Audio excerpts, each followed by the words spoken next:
Well, hey guys, per your request, in today's video, I'm going to be reviewing Alastin's Regenerating Skin Nectar. I got a lot of requests to review this when I recently reviewed their sunscreens, and so we're going to get into it. But before that, give this video a thumbs up if you like skincare product reviews from a board-certified dermatologist, and be sure you're subscribed and you have your bell notification. That way, YouTube lets you know when these videos go live and you don't miss out on any of the fun. Alastin, if you're not familiar, it is one of those medical grade skincare brands, meaning it's sold by estheticians, dermatologists, plastic surgeons, in aesthetic spas and practices. This brand, actually, if you weren't aware, is owned by Galderma, same company that owns Cetaphil and Different. So Alastin's Regenerating Skin Nectar has their tri-hex technology, and we're going to talk about what that is in a moment. But these products by Alastin, they are meant to complement certain procedures.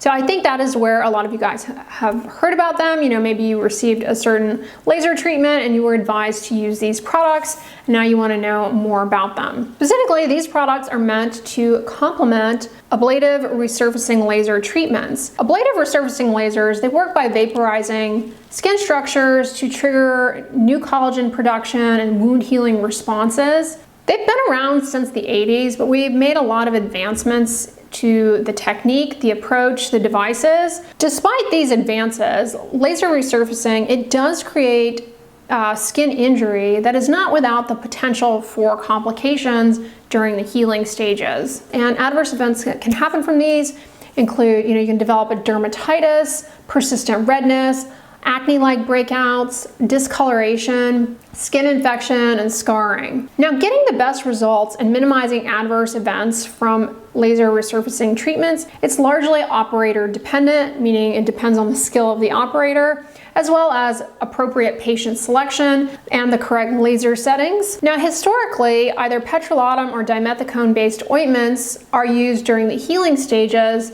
They're skin protectants, free of fragrance. They are low risk of any allergy developing, non-irritating. They don't have any other chemicals that could be just too irritating in the situation where healing is going on. And they don't have any preservatives, which likewise are more likely to be irritating as your skin is actively in this healing stage. But more recently, different brands have come out with, kind of post-procedural care products that have things like peptides, which may help with healing. They have things like growth factors, different silicone-based emulsions. This particular product is one of those types of new and jazzy topicals meant to complement procedures. It's got antioxidants, phytoene and phytofluene in it, which may help with minimizing skin damage and helping with healing and recovery. It's also got arnica in it. Now, arnica is interesting. It is a homeopathic remedy, but there's always been a lot of interest in using it topically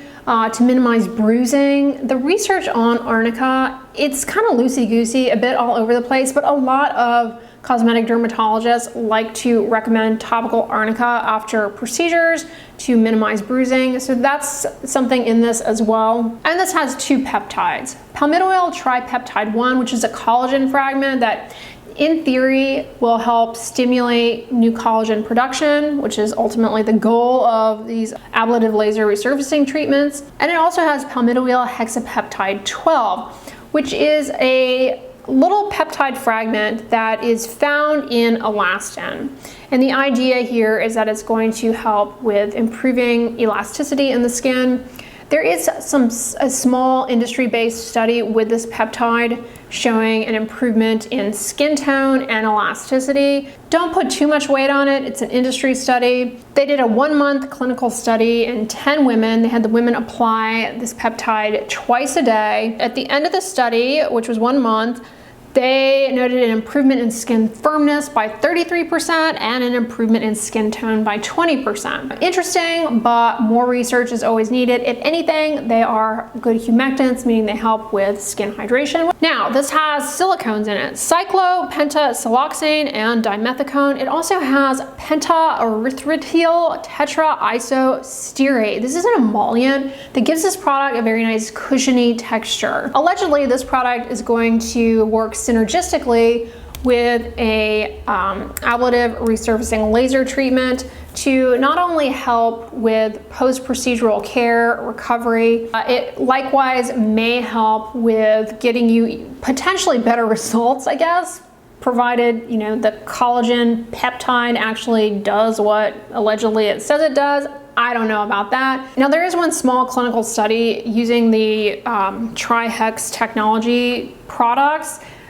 Not the most robust study, but it's a randomized single-blind clinical trial that took 15 subjects who are going to go through CO2 laser resurfacing. And some of the subjects used a skincare routine that included a cleanser, a moisturizer, and a sunscreen with the Tri-Hex technology, so the Alastin products, whereas the other subjects, the control subjects, they used a similar cleanser as well as a dimethicone or petrolatum based moisturizer or sunscreen, so not the Tri-Hex stuff. Now, they had the subjects do this skincare routine for 3 weeks before the procedure and 12 weeks following the procedure. And at the end of this study, the Tri-Hex products appeared to have superior results in terms of a reduction in the amount of time of healing in as little as 7 days. There was less overall redness, and overall the participants were a lot more satisfied. In the first week, the subjects getting the Tri-Hex stuff, they had less redness, less exudate. But again, this isn't like the most robust study. I wouldn't say it's like going to become the gold standard of post-operative care. So I've used it myself and I actually like it. I don't have anything bad to say about it. I kind of like the feel of it. It is very silicone based, which is good for healing and recovery and feels lightweight. And that's important because one thing that can happen if you're using like a petrolatum based ointment on the skin during these healing stages is you can get little pimples. It's not like true full-blown acne. It's called an acneiform eruption. You certainly can get that but with a vehicle like this, it's more lightweight, more breathable. That is less likely. And silicone-based products, they are helpful for healing because they provide slip and lubrication to the skin surface. I've talked about using silicone scar gel in prior videos for wound healing for scars. So you can see how, it's a logical ingredient. Because it is so silicone based, it has like a pore blurring effect to it and it smooths everything out. It does feel a little greasy on the skin, which a lot of people may not care for, but is this product actually worth it? Here's the thing, it's $199 for 1 ounce. That's not even to talk about, we're not even talking about the cleanser and their sunscreen, which likewise are pretty pricey. So this is an expensive product. Is it worth it?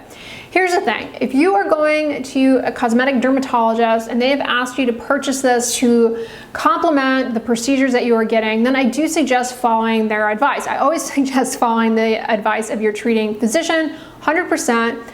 It's not wrong to recommend these products to complement these treatments. There's logic there. They want you to have the best results, and in the post-operative healing stages, they want to make sure you don't develop these complications. Makes perfect sense. However, if you are wondering, should I buy this to use as my moisturizer? I would tell you no, absolutely not. $199, this isn't going to offer you anything above and beyond what a basic drugstore moisturizer can offer you. I have not seen enough research to lead me to believe that the peptides are really going to transform your skin at baseline. I could see pursuing this again post-operatively after resurfacing laser treatment, if that's what you've been recommended, 100%. But just to buy it to use in your skincare routine just because, I think your money would be better spent elsewhere rather than buying this. I don't think it's going to change things for you drastically. You may just like it, which is fine. When I get the question, is this worth it? And I say no, I think people who use these products and like them get a little bit hurt, but honestly, I don't care if you use them, great. But I have a hard time convincing the person next to you that they need to be spending that kind of money on basically a moisturizer. It's not it for me. Unless you have been advised by your treating dermatologist who's doing these procedures to get this to complement the treatment, then I don't see why you would need it otherwise. And therefore, I don't think it's worth $199.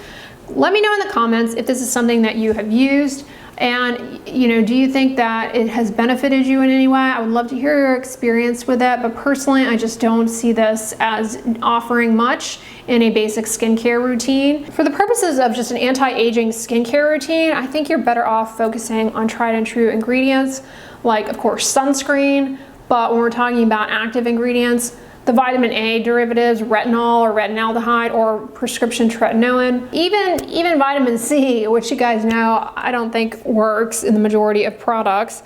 Even that is a better investment in your money for your skincare routine than an expensive moisturizer. All right, you guys, I hope this video was helpful if you were on the fence about whether or not you should purchase this or not. But if you guys liked it, give it a thumbs up, share it with your friends, and as always, don't forget, sunscreen and subscribe. I'll talk to you guys tomorrow. Bye.